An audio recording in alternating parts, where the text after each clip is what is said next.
Hey guys, तो आप सबका मेरे चैनल पे बहुत बहुत स्वागत है। काफ़ी दिनों बाद व्लॉग आया है तो प्लीज़ लाइक सब्सक्राइब जरूर कर दीजिएगा, क्योंकि व्लॉग्स बनाने का बिल्कुल भी टाइम नहीं मिलता है। और वैसे भी आज के टाइम में किसी के पास भी टाइम नहीं है, टाइम निकालना पड़ता है व्लॉग्स बनाने के लिए। तो गाइस आज संडे है और संडे को सबको ही पता है बाहर घूमने जाते हैं, अपना मूड फ्रेश करने जाते हैं। ऑब्वियसली बात है, बाहर जाना चाहिए घूमने फिरने के लिए। तो हम सारे फैमिलीज वाले जा रहे हैं बाहर, देखते हैं कहाँ जाएंगे कहाँ जाएंगे। आज मेरी बहन भी हमारे साथ बाहर चल रही है, क्योंकि उसको कुछ काम है इसलिए वो हमारे साथ चल रही है। छोटी बहन है, उसको बाहर ये काम है क्योंकि आज ऑडिशन है उसका, मिस एलेट राजस्थान का ऑडिशन है। तो ऑडिशन देने के लिए वो आज संडे का ऑडिशन था।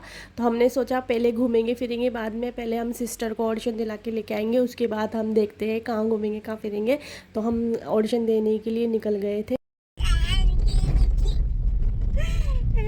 तो जैसे कि आप देख सकते हैं हम आ गए हैं मिस एलेट राजस्थान का ऑडिशन देने के लिए, मतलब देने के लिए नहीं, मेरी सिस्टर को ऑडिशन दिलाने के लिए। तो यहाँ पे हम देख रहे हैं मॉडल्स रैंप वॉक कर रही थी, जो पहले बनी हुई है। इन्होंने क्राउन पहन रखा है, ये पहले बन चुकी है मिस एलेट राजस्थान। तो ये वॉक कर रही है एक गर्ल्स के साथ। गाइस मुझे इतनी हंसी आ रही थी, इतनी हंसी आ रही थी, मैं आपको बता नहीं सकती हूँ। मतलब हम ऐसे रोबोट की तरह खड़े हो गए जैसे हम अनजान पता नहीं कौन से प्लेटफॉर्म पे आ गए हैं और ऐसा कुछ। और मतलब इतनी देर तक हम 5-10 मिनट तक खड़े रहे, वेट करते रहे, देखते क्या करते हैं। तो वहाँ से एक गर्ल्स उठ के आई और बोली मैम अगर आप ऑडिशन देने आए हो तो प्लीज़ आप फॉर्म भर दीजिए। तो हमने फॉर्म फिल किया, उसके बाद हमने आईडी वाईडी लिखी हमारी, और उसके बाद फिर टैग दिया गया। टैग को हमने फिर ड्रेस के ऊपर पिन अप किया, और उसके बाद फिर मेरी सिस्टर का नंबर आया रैंप वॉक करने का।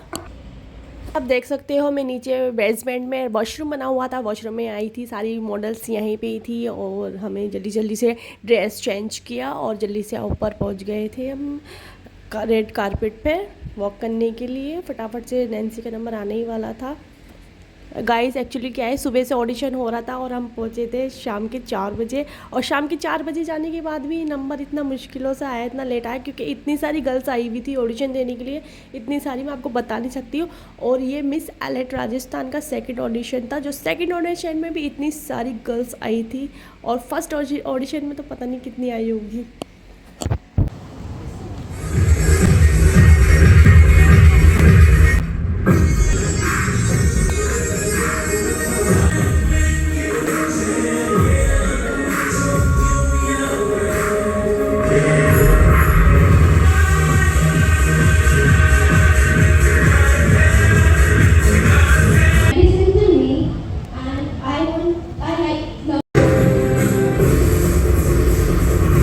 जैसा कि गाइस आप देख सकते हैं मेरी सिस्टर का नंबर आ गया है, उसने रैंप वॉक कर ली है। अब उसके साथ क्वेश्चन आंसर किया गया है। तो मुझे इतना गुस्सा आ रहा था ना, मतलब उसके सर ने पूछा तुम्हारे साथ कौन आया तुम्हारे साथ। तो उसने कहा मेरे जीजू आए हैं और मेरी दीदी आई है। गाइस आप मानोगे नहीं, मुझे इतनी शर्म आ रही थी, इतनी शर्म आ रही थी। और सारे लोग गाइस मुझे इतने घूरने लग गए। कैमरामैन मॉडल्स जो बैठी हुई थी वो सब मुझे ऐसे देख रही थी जैसे मैंने कोई आगे गलती तो नहीं कर दी, और मुझे ऐसे देख रही थी जैसे कोई सेलिब्रिटी तो नहीं आई है। तो हमसे रैंप वॉक भी कराया, मैंने यहाँ रैंप वॉक भी किया और मेरे हस्बैंड ने भी रैंप वॉक किया। मुझे इतनी खुशी हुई कि मिस एलेट राजस्थान में मुझे रैंप वॉक कराया गया है, मुझे बहुत ज़्यादा खुशी हुई है। मैं थैंक यू बोलना चाहती हूँ, थैंक यू।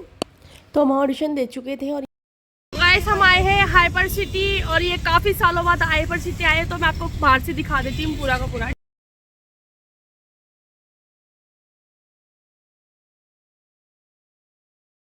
और एक 10 साल पता नहीं 10 साल बाद आ रही हूँ पूरी, मेरे पास ही बिल्कुल भी, और मैं आती नहीं हूँ। तो चलते हैं अंदर, कैसा मॉल है कैसा नहीं है। तो यहाँ पे मेरी सिस्टर है, ये अरे जेडी से बड़ा नहीं है। तो गाइस हम आए हैं जयपुर के हाइपर सिटी मॉल में। तो काफ़ी दिनों बाद, काफ़ी सालों बाद इस मॉल के अंदर मैं आई हूँ। और मुझे मेरे हस्बैंड ये बोल के लेके आए हैं इस मॉल के अंदर कि ये मॉल बहुत ही बड़ा, ये मॉल जयपुर का सबसे बड़ा मॉल है। जैसे कि मैंने तो कभी देखा ही नहीं है। एक्चुअली मैं इधर आ चुकी हूँ, बट मुझे याद है, मैं अगर 8 साल बाद भी आई हूँ तो मुझे याद है अच्छे से। ये ज़्यादा बड़ा मॉल नहीं है, क्योंकि GT वर्ल्ड ट्रेक पार्क का जो मॉल है वो बहुत ही ज़्यादा बड़ा है। और मेरे हस्बैंड मुझे ये बोल के लिए क्या है कि ये बहुत बड़ा मॉल है, तुझे दिखा के लाता हूँ मैं। और गाइस इतनी पब्लिक आती है इस मॉल में, इतनी पब्लिक आती है। आपको ग्राउंड फ्लोर पे इतनी पब्लिक देखने को मिलेगी कि आपको सेकंड फर्स्ट फ्लोर पे भी देखने को नहीं मिलेगी, जितना आपको ग्राउंड फ्लोर पे देखने को मिलेगी। जैसे सारे फालतू लोग आ जाते हैं संडे बनाने के लिए यहाँ पे, उनको कोई और मॉल मिलता ही नहीं है। हाइपर सिटी झोटवाड़ा साइड में बना हुआ है, जो झोटवाड़ा के सारे लोग हैं जितने भी हैं आसपास के वहाँ के, तो लोग आ जाते हैं हाइपर सिटी क्योंकि उनके बहुत पास पड़ता है। जैसे हमारे यहाँ ब्यूटीफुल वर्ल्ड पार्क जीटी पास पड़ता है, ऐसे झोटवाड़े लोग सारे, इतनी भीड़ थी गाइस मैं आपको बता नहीं सकती। मैं बोल रही हूँ ना आपको, इतनी भीड़ थी। और यहाँ पे पानी पूरी पतासी खाई जा रही थी और यहाँ पे शॉप पे भी इतनी भीड़ थी, तो हमें लगा थोड़ी सी पानी पूरी से पेट भरा जाए क्योंकि बहुत ज़्यादा भूख लग रही थी। घर से कुछ भी खा के नहीं आए थे। अल्लाह कसम मेरा बिलीव कीजिए, मैं झूठ नहीं बोल रही थी, ट्रस्ट में गाइस। और मैं कभी झूठ नहीं बोलती हूँ क्योंकि मुझे झूठ बिल्कुल भी पसंद नहीं है और मैं दिखावा तो बिल्कुल भी नहीं करती, ठीक है। मुझे दिखावा करने वाले लोग भी अच्छे नहीं लगते। जो है रियल रहो, रियल बोलो और झूठ कभी ना बोलो। यहाँ पे मेरी डॉटर, मेरी बेटी रौनक जी यहाँ पे अपनी दही वाली पतासी खा रही है और मैं उसका मुंह देख रही हूँ। मुझे भी पतासी खाने की बहुत ज़्यादा लग रही थी कि कोई मुझे पूछ लो, कोई मुझे पूछ लो गाइस। इस भरी जालिम दुनिया में मुझे कोई पूछने वाला नहीं है कि तुझे भी पतासी खानी है कि नहीं खानी है, तू मुँह क्यों देख रही है, तुझे भी कुछ खाना है क्या। आजकल की दुनिया तो कोई ऐसी हो गई है। घूमते घूमते हम फोर्थ फ्लोर पे आ गए हैं। फोर्थ फ्लोर पे आने के बाद हमने देखा यहाँ पे स्केरी हाउस है और बहुत डेंजर स्केरी हाउस है गाइस, मैं आपको बता नहीं सकती। हाइपर सिटी का सबसे ज़्यादा जयपुर का डेंजर हाउस है, बट मैं बिल्कुल भी नहीं जाऊँगी। मुझे मेरे हस्बैंड बोल रहे थे तू जा, बट मैं नहीं जाने वाली हूँ क्योंकि सारे के सारे जो स्केरी हाउस के अंदर जा के आ रहे थे और सारे चीखते चिल्लाते बाहर आ रहे थे। और मेरी सिस्टर को और मेरी बेटी को जाना था, बट मैं बिल्कुल भी नहीं जाऊंगी। मैं उनको भी नहीं जाने दिया क्योंकि सब लोग के मुंह से मैंने सुना है बहुत डेंजर हाउस स्केरी हाउस है, कभी मत जाना। इसलिए तो मैं किसी के भी कहने में नहीं आने वाली हूँ और मैं बिल्कुल भी नहीं जाऊँगी। तो फोर्थ फ्लोर हमने घूम लिया है, वापस हम थर्ड फ्लोर पे आ गए और थर्ड फ्लोर पे फूड कोर्ट था, जहाँ पे भी इतनी पब्लिक थी, इतना कैंटीन भरा हुआ था ना, मैं आपको बता नहीं सकती। मतलब जहाँ जा रहे हैं वहाँ पे आपको क्राउड रश देखने को मिलेगा। तो हमें लग रही थी भूख, घूमते जिसको जो खाना था वो अपने अपने पसंद की चीज़ें ऑर्डर कर दिया था। और यहाँ पे जॉनी लीवर, नाना पाटेकर और गब्बर के फेमस डायलॉग थे यहाँ पे लिखे हुए थे। यहाँ पे मैंने अलग अलग वीडियोस बनाई है सबके डायलॉग की। मुझे इतना अच्छा लग रहा था उनका डायलॉग, मैं बोलती जा रही थी और वीडियो रिकॉर्ड करती जा रही थी। यहाँ पे गब्बर का था, कितने आदमी थे सरदार।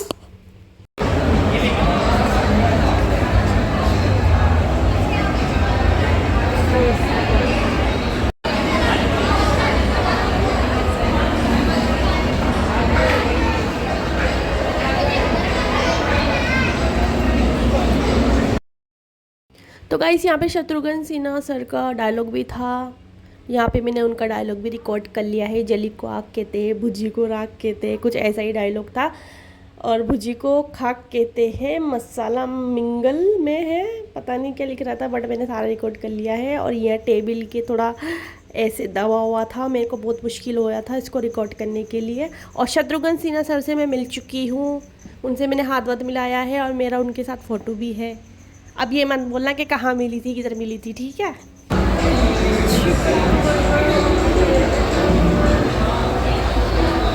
नहीं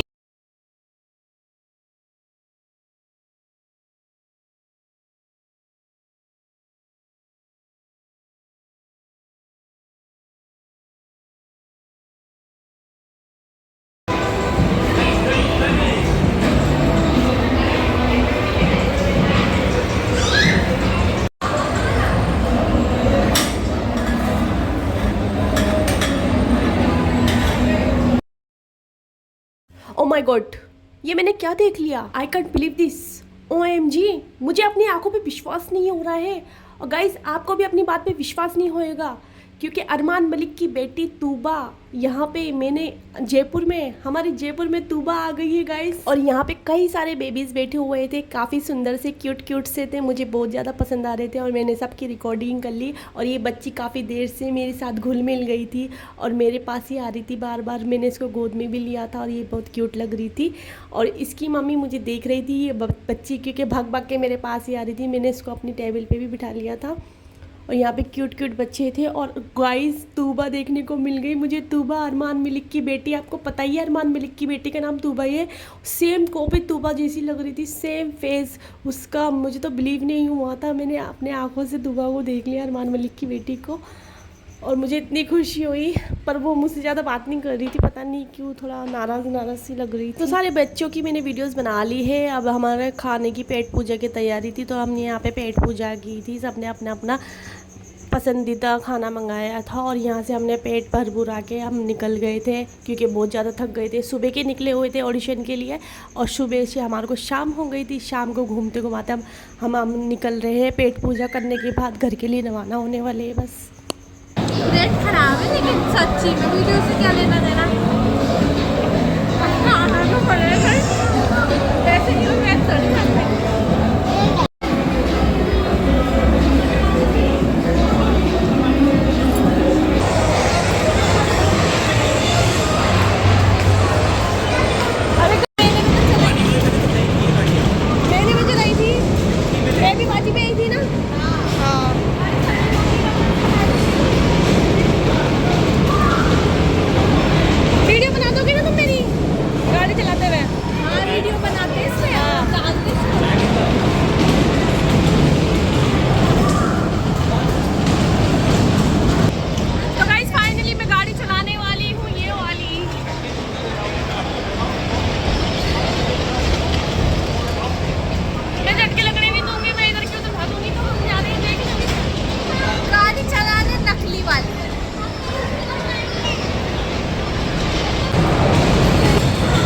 अभी अंदर जाने की बोलेगा।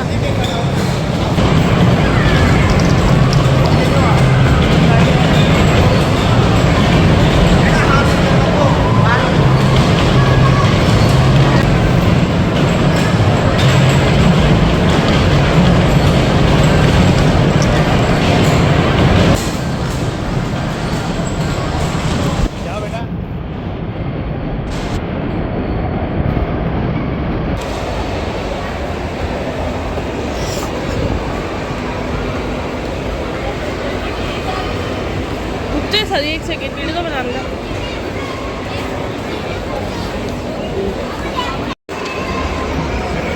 तो ट्रेन का इंजन ये रहा गाइस, अच्छा लग रहा है ना ट्रेन का इंजन।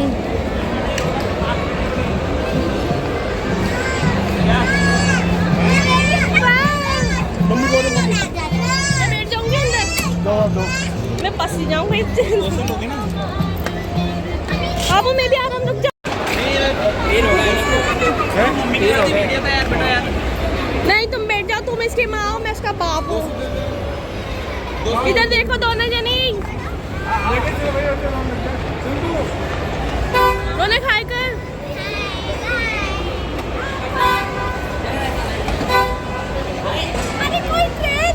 अरे कोई ट्रेन रोको, चेन खींचो।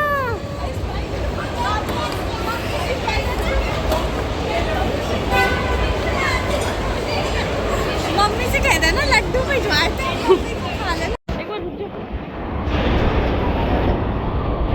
स्टेशन पे खड़े हो जाओ, वो आने वाले हैं। देखिए कितनी धीरे धीरे चला रहा।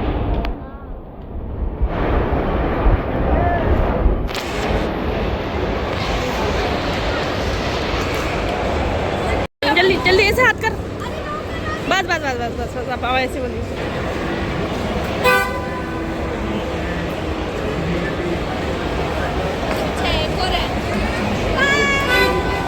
चलो बटीटा पहुंच के फोन कर देना। अब तो बोलियो। बटीटा पहुंच के फोन कर देना। हाँ 2 चक्कर खिलाते हैं ना, तो बोल 50 रुपए के 1 चक्कर। अच्छा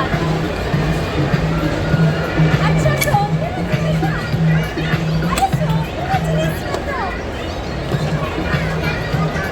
अब उधर देखो।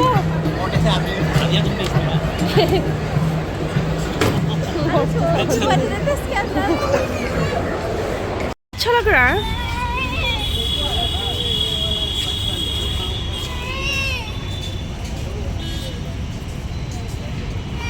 अरे ये पुल का नाम क्या है, चुकी बताए क्या? यहाँ पे रौनक हो रही है, पता नहीं क्यों।